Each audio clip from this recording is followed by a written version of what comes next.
Hello everyone, my name is Rosan Abe Idoro, RAI for short, and you're on to the Beauty in You conference, which is hosted by the CEO, Ugwani Peace.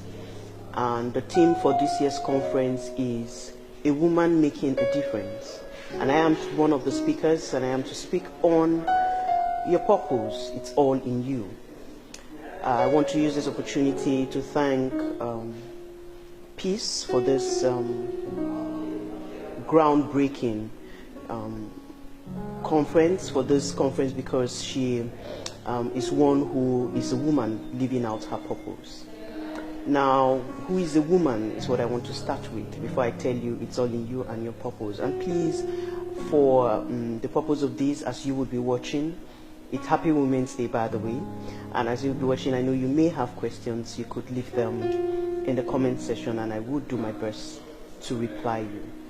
Who is a woman? A woman is one who is made as a finished product.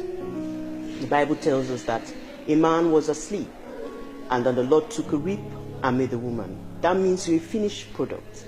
That means you were made out of an already good product. Because the Bible also tells me that God, after making man and after making everything on the earth, said that man was good and that everything he has created was good. But he now had to make a woman to be a helpmeet. What is a helpmeet? A helpmeet is you come to meet a need, not a housemaid, not a house girl, but to meet a need. So, while then do we not meet that need? Now, as a woman, for you to fulfill purpose, you have to meet the need to which you were created. So, purpose is the reason why something is made. So, I want to ask you, as a woman watching this, why were you made? What wakes you up in the morning? Is it just to have kids? Is it just to go to school? Is it just to get married and take care of a man? Why were you made? Yes, we were made as a helpmate unto a man, but is that all? Is that all there is?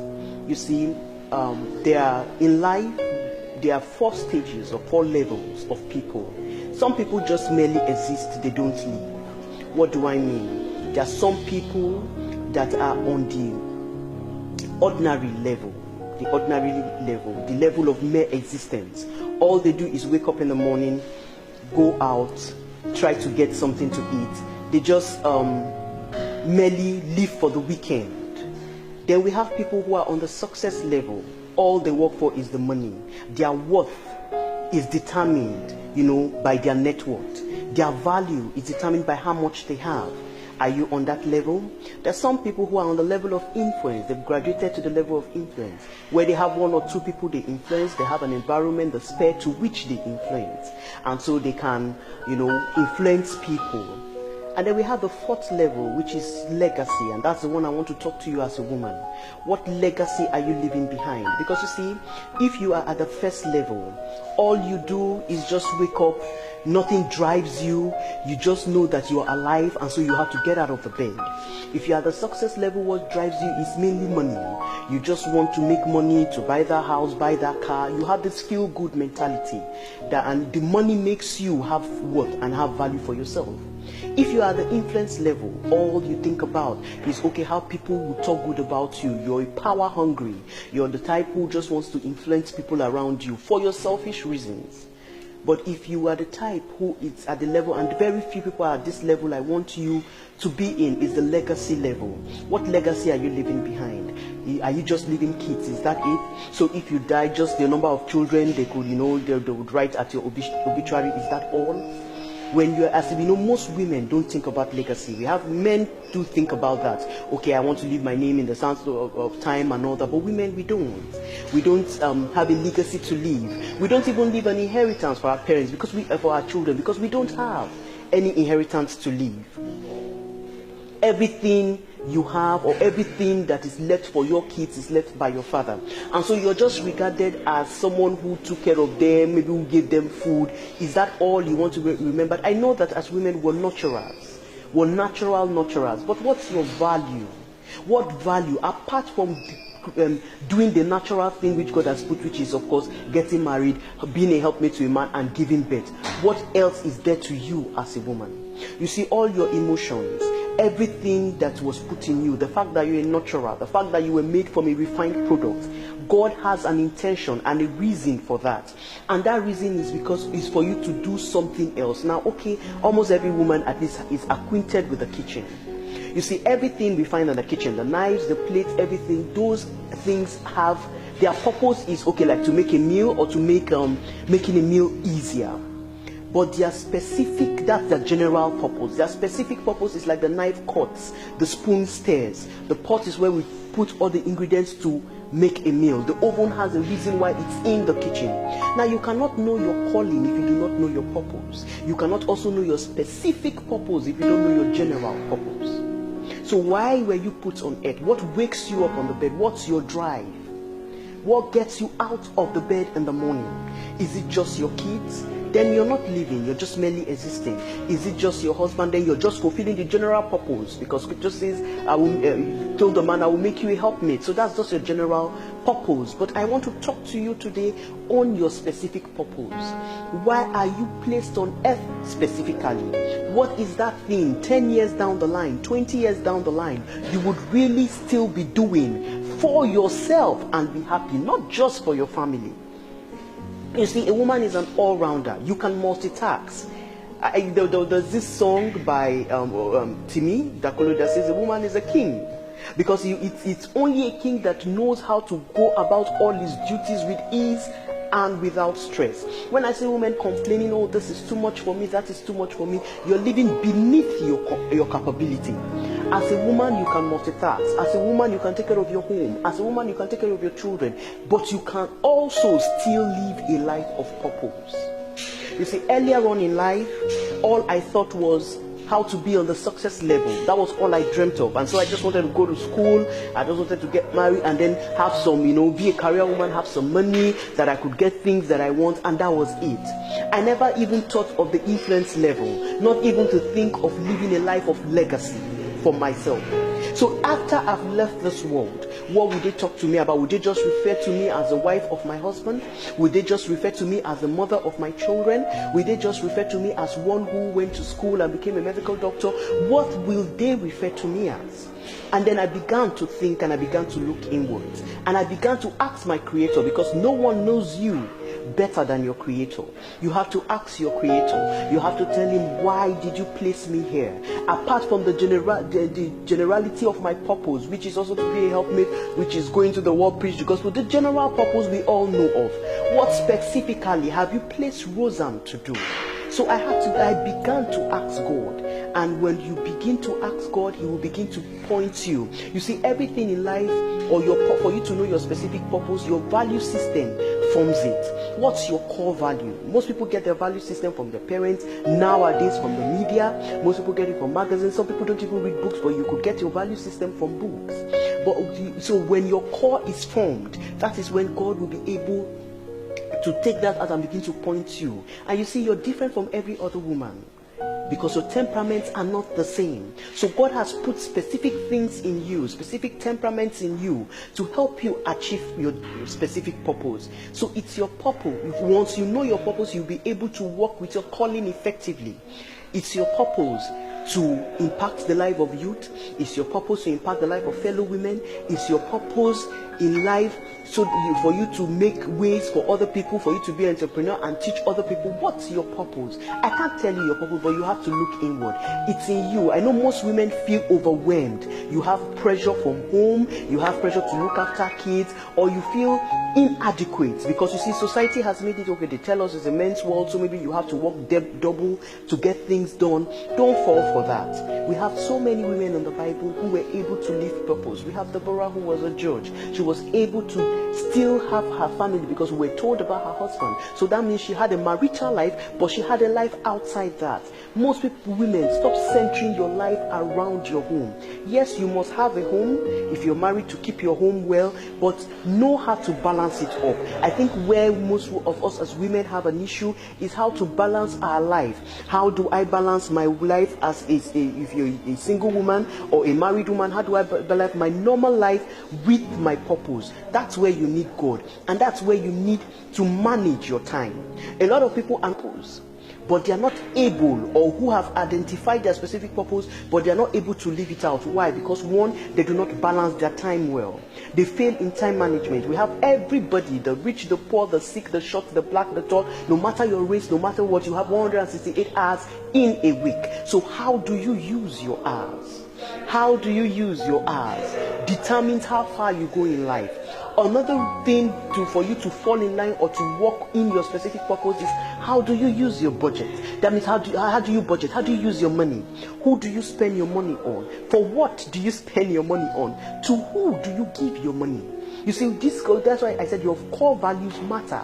How do you spend your money? How do you spend your time? And your relationship, who are your friends? Who are your inner circle? Do you have a circle? Do you have a square, like I said in one of my broadcasts? Because for those of you who don't know, I am the host for Real Time with Rai. So in my the live broadcast comes in every Tuesday by 8 p.m. Eastern European time and by 7 p.m. West African time. In that broadcast, when I was talking about friendship, I said it's better you narrow your friends. If you have a friend that cannot help you, you have a friend that cannot take you to the next level, there's no use being friends with that person. Because you see, if I have a specific purpose and my friend does not realize that or does not see that, then that friend will pull me down or will not help me achieve that purpose. So how do you spend your money? How you spend your time, the people you have around you, the mentors you have, the people you look up to, determine how far you go with your specific purpose. And then kill fear. I talked about fear just briefly, but I want to really elaborate more. Kill fear, especially most of you are afraid to launch out. You're afraid to step out of your comfort zone. You care about what are people going to say. I am inadequate. I don't think I can do this. It's in you. You can do it. God has put everything needed. He said the thoughts I have for you are thoughts of good and not of evil. He has put everything needed for you. Scripture says, as a man thinketh, so he is he. So it's your thought pattern you need to change. What is that purpose that God has asked you? If you don't know, ask, that God has created you for. If you don't know, ask God. And if you know, what are you waiting for? It's in you. Just think it and launch out. Read books. Talk to people, ask people to help you if you've identified that purpose, so that you can achieve it and so that you can reach your goal. As a woman, stop settling for less. A lot of women are settling for less. Whether you're a spinster or you're married, you can achieve something even before marriage. Stop sitting down and thinking, oh, when will that wedding day come? When will I have that man that will complete me? Oh no, that is the mistake. You weren't, a man wasn't created to complete you. Instead, you were created to be a helpmate to him. But now, most of us, our thinking is now in reverse. You think that you need a man to come help you complete. Oh no, you are made from, you are complete already. God has already completed you. And that is why, like I started, when I started earlier, you are created and made from a finished product. You have come to add value. So if you're a woman and you get into a place, or you get into a relationship, or you are in a marriage and you're not adding value, you're living beneath your purpose. You're living beneath the way you were created. You need to add value wherever you are. Whether it's in a business that you're, or a parastatal, you've been employed, or a government, wherever you're working, whatever you're doing, you need to add value there. That's why you are a woman. It's a gift. You're a nurturer. You add value. You bring serenity to the environment. So embrace it. Some of you are upset. You want to be a man. No, enjoy your womanhood, because it's a great task and a great responsibility that the Lord has entrusted you with. So launch out. Stop being afraid. God has put it in you. God has created you with every necessary thing that you need to be who He wants you to be. So stop settling. Stop thinking you're not good enough. Stop thinking, oh, I'm not a man, and this is a man what I could. There are a lot of women who have achieved great things. It is because they stepped out. It is because they decided to take it one step at a time. Yes, would you have fears? Of course. Yes, would you think, what will people say? It might cross your mind, but don't dwell on it. Don't dwell on it. What you should dwell on is, am I bringing this thing, this is my purpose, as God has revealed it to me, I would seek to achieve it, so that when I leave this world, they would have something to say that there was a Roseanne who was able to achieve A, who was able to achieve B, or there was a Martha, or there was a Susan, or whatever your name is. Replace it now and say, I will launch out, I will do this. Now someone may say, what is really the difference between purpose and calling? Purpose is why you were created, and your calling calling is that inner desire to do that which you were created. So what wakes you up? I want to ask you this question, because this is what I asked myself before I realized my purpose. What wakes you up in the morning? What's your drive? What is that thing that you want to do 20 years down the line? In fact, what would you do even without making money from it? What would you do even if you would not be paid? That you will not know that is where your calling lies, that is where your purpose lies. I want to encourage you as a woman, get skills necessary for your purpose. Because some of you know your purpose, but you don't have the adequate skills. Then read. Then look for people who would help you. If you can't get education, there are a lot of online things you could do. There are a lot of online short courses. There are a lot of online certificate courses you could get. On that aspect, you need to groom yourself. You need to groom yourself. You need to encourage yourself. You need to tell yourself that I can be better. There is more. Even if you have a degree, you can get a master's. Even if you have a master's, you can get a PhD. Even if you have a PhD, you can get more, and you can go into more and more research topics. There are so many things you could do. Or you say, oh, I'm not educated, how do I start from? Then even if I don't have the resources, you can read. There are so many things that are online now. You could get knowledge even without the certification. You could sit down and say, I want to be better. You could upgrade yourself. We live in a world now that is moving so fast. Try to catch up with trends, not negative trends, but positive trends. Try to surround yourself around people with like minds, people who are going your way. You see, this life is a journey, and if you are in a bus or a plane or whatever route or you're traveling with the wrong set of people, they will derail you. They will derail you. So ensure that you are surrounding yourself, especially as a woman, with the right people. Stop surrounding yourself with people who you would gossip with. Stop surrounding yourself with people who want to tear you down. You bring ideas, they can't even help you achieve those ideas. Stop surrounding you. You say, someone says you are as rich as the people you have around you. If you sit down and you need help, or you have a thought or an idea that God has put in you, and you don't have who can help you achieve that, then there's a problem. Hey girlfriend, there's a problem. It's time for you to change your circle. It's time for you to change the people around you. And who do you listen to is important.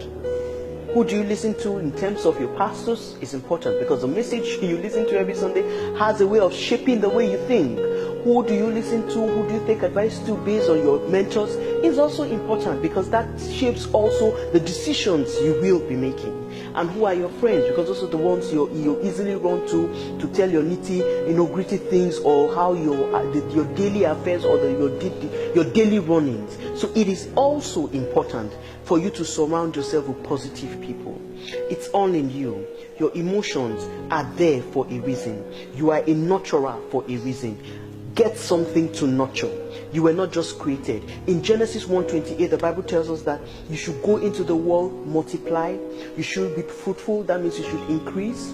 You should replenish, refill. You should subdue, have control. Are you doing that as a lady? It said go into the world. It did not say the man only. It's meant for male and female. In fact, in Christianity, there is no Jew, no Gentile, no male, no female. So are you multiplying? What do you find in your heart to do? Scripture says what you find in your heart to do, do it well. Are you replenishing? Are you refilling? Are you getting more knowledge? Are you getting better? Are you increasing at what you do? If you're static year in, year out, this is March. I know a lot of you had resolutions. What have you done with those resolutions? Are you living according to purpose? Or you're following? You see, in this life, even if you came from the same womb, listen, even if you came from the same womb, you have brothers, you have sisters, you are not the same. God has put something in you that is different from your sisters or from your brothers. Follow your path. That doesn't mean, of course, you should live in isolation, no, but follow your path. Ask God to direct you. Scripture says the feet of the righteous are directed by Him and are ordered by Him. So ask God to help you, so you can know what your path is, and you can pave it and get from one level, like I said, that we live in, from just merely surviving, to the success level, to the level of influence, and to the level where you now want to leave legacy. That is what should be your watchword. Don't just settle for having kids. Don't just settle for sitting at home without doing anything specific with your life. Get up and start doing something. Get up. It doesn't matter. Start from anywhere. You can start from scratch. Most of the big names we hear today, they all started from somewhere. The thing is your ability to stand up, your ability to speak to yourself. I am more than this. I was created for more. I can do more. And God will help you achieve it. Please leave your comments and I will get to it. Or your questions, you can on Facebook, and I'm Real Dr. Rai on Twitter. So follow me and I'll follow you back. And you can check out my YouTube channel too, Real Rai. God bless you. Okay, so you may be wondering, why should I live a life of purpose? You should live a life of purpose because, one, your Creator demands that. You should live a life of purpose because your decisions will be centered around your purpose. Even your career choice, your choice of a life partner, it's centered around knowing your specific purpose. Otherwise, you get frustrated down the line. Otherwise, you get cut short. Your destiny gets cut short, or you don't get to live up to expectations of your Creator. So you have to ensure that you know your specific purpose so that the decisions you will make in life will be in line with your specific purpose. The decisions of your career, like I said earlier, decisions of a married partner, decisions of even where to live, geographical location, everything boils down to your specific purpose. And it also motivates you. It motivates the people that you have around you. It motivates the energy to which you do things. It's because of your specific purpose. Your specific purpose also helps you to channel your resources properly. Your specific purpose also helps you live through life with content, with satisfaction, because you see a lot of things happen in this life. There's a lot of chaos, a lot of different disasters happen around. People go through life with ups and downs, but your specific purpose keeps you going. Is that drive? It's what fuels you through the journey of life.